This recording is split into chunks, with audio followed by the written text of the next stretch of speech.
This is an instant flavor bomb that everybody should have in their fridge at all times.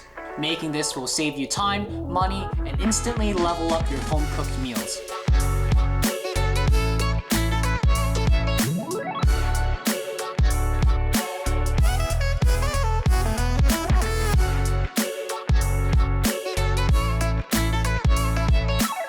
Alright, so even for me, whenever I buy herbs, sometimes I can't finish using them before they go bad.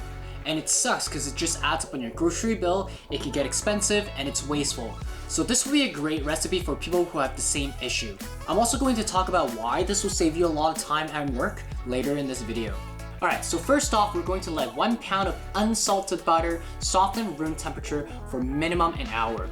Or sometimes what I even like to do is I just let it sit on the counter overnight to soften. Trust me, the softer the butter is, the easier this recipe will get.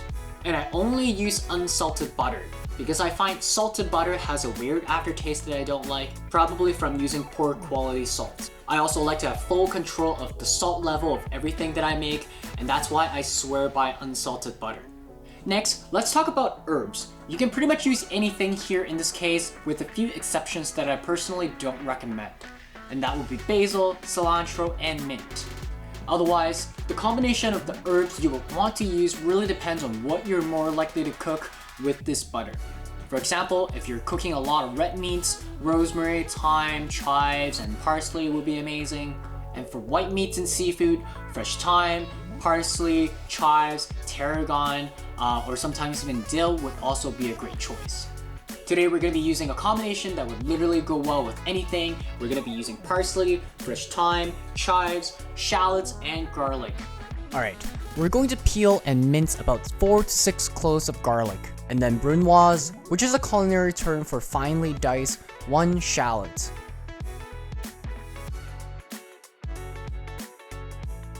And we're going to sweat them off in a small pan on medium-low heat with 1 knob of butter, until your garlic and shallot is soft and translucent. The main purpose of this initial cooking process is to get rid of that raw edge off and to get them more sweet and mellow. We're then going to transfer them into a large bowl to cool off completely.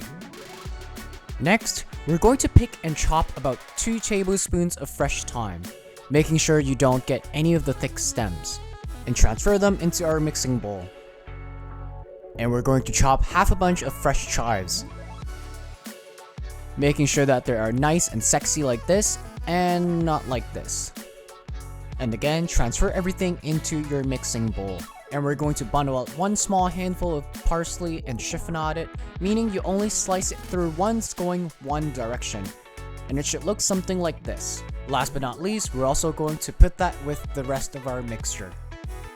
Now with the 2 previous steps, with our shallots, garlic, and herbs, those are exactly why this recipe would save you guys a lot of time and work. Because we basically get to skip buying and cutting all those things every time we cook.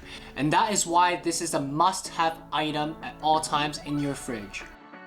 Now, combine your softened butter, herbs, and garlic shallot mixture in a mixing bowl, along with a big pinch of salt and a few cracks of black pepper. Stir until everything is well mixed. This next part is pretty cool and I find this step pretty fun.